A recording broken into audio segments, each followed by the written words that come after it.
ನಮಸ್ಕಾರ ವೀಕ್ಷಕರೇ, ನೀಟ್ ರಿಸಲ್ಟ್ಗೆ ಸಂಬಂಧಪಟ್ಟ ಹಾಗೆ ಒಂದು ಹೊಸ ಅಪ್ಡೇಟ್ ಬಂದಿದೆ. ಅದೇನಪ್ಪ ಅಂತಂದರೆ ಇವತ್ತು ರಿಸಲ್ಟ್ ಅನೌನ್ಸ್ ಆಗೋದಿಲ್ಲ. ಅಕ್ಟೋಬರ್ 16 ತಾರೀಕು ರಿಸಲ್ಟ್ ಅನೌನ್ಸ್ ಆಗುತ್ತೆ. ಏಕಪ್ಪ ಅಂತಂದರೆ ಕೋವಿಡ್-19ನ ಕಾರಣದಿಂದಾಗಿ ಯಾವ ವಿದ್ಯಾರ್ಥಿಗಳು ನೀಟ್ ಪರೀಕ್ಷೆಯನ್ನು ಅಟೆಂಡ್ ಮಾಡಿರೋದಿಲ್ಲೋ ಅಂಥ ವಿದ್ಯಾರ್ಥಿಗಳಿಗೆ ಮತ್ತೊಂದು ಅವಕಾಶವನ್ನು ಕೊಡಲಾಗಿದೆ. ಅಂದರೆ ಅಕ್ಟೋಬರ್ 14ನೇ ತಾರೀಕು ಯಾರು ಎಕ್ಸಾಮ್ಗೆ ಅಟೆಂಡ್ ಆಗಿಲ್ವೋ, ಅಂದರೆ ಕೋವಿಡ್-19ನ ಸಿಚುವೇಷನ್ನ ಕಾರಣದಿಂದಾಗಿ ಆ ವಿದ್ಯಾರ್ಥಿಗಳಿಗೆ ಒಂದು ಅವಕಾಶ ಕೊಡಲಾಗ್ತಾ ಇದೆ. ಅಂದರೆ ಅಕ್ಟೋಬರ್ 14ನೇ ತಾರೀಕು ಅವರು ಪರೀಕ್ಷೆಯನ್ನು ಬರೀತಾರೆ.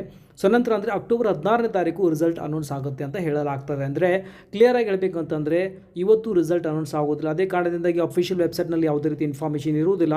ಸೊ ಮತ್ತು ಆಮೇಲೆ ಭಾಳಷ್ಟು ಎಜುಕೇಷನಲ್ ಅಪ್ಡೇಟ್ಸ್, ಎಜುಕೇಷನಲ್ ವೆಬ್ಸೈಟ್ಸ್ ಆಗಿರ್ಬೋದು, ಮತ್ತು ಆಮೇಲೆ ನ್ಯೂಸ್ ಪೇಪರ್ಸ್ ಆಗಿರ್ಬೋದು, ಇವತ್ತು ರಿಸಲ್ಟ್ ಅಂತ ಹೇಳಲಾಗ್ತಾ ಇತ್ತು.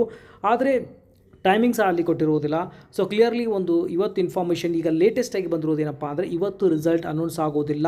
14ನೇ ತಾರೀಕು ಯಾರು ಪರೀಕ್ಷೆಯನ್ನು ಮಿಸ್ ಮಾಡ್ಕೊಂಡಿದ್ದಾರೋ ಕೋವಿಡ್-19 ಕಾರಣದಿಂದಾಗಿ ಆ ವಿದ್ಯಾರ್ಥಿಗಳ ಪರೀಕ್ಷೆ ನಡೆಸಲಾಗುತ್ತೆ.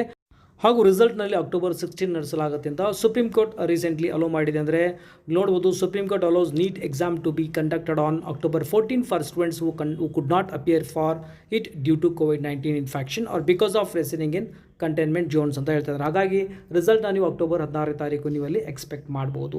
ಸೊ ಇದು ಲೇಟೆಸ್ಟ್ ಆಗಿ ಬಂದಿರುವಂಥ ಇನ್ಫಾರ್ಮೇಷನ್ ಆಗಿದೆ. ಮ್ಯಾಕ್ಸಿಮಮ್ ಜನರಿಗೆ ಇದನ್ನು ಶೇರ್ ಮಾಡಿ. ಮತ್ತೆ ಸಿಗೋಣ ಮತ್ತೊಂದು ಎಜುಕೇಷನ್ ಅಪ್ಡೇಟ್ನೊಂದಿಗೆ. ಅಲ್ಲಿವರೆಗೂ ಟೇಕ್ ಕೇರ್, ಬಾಯ್.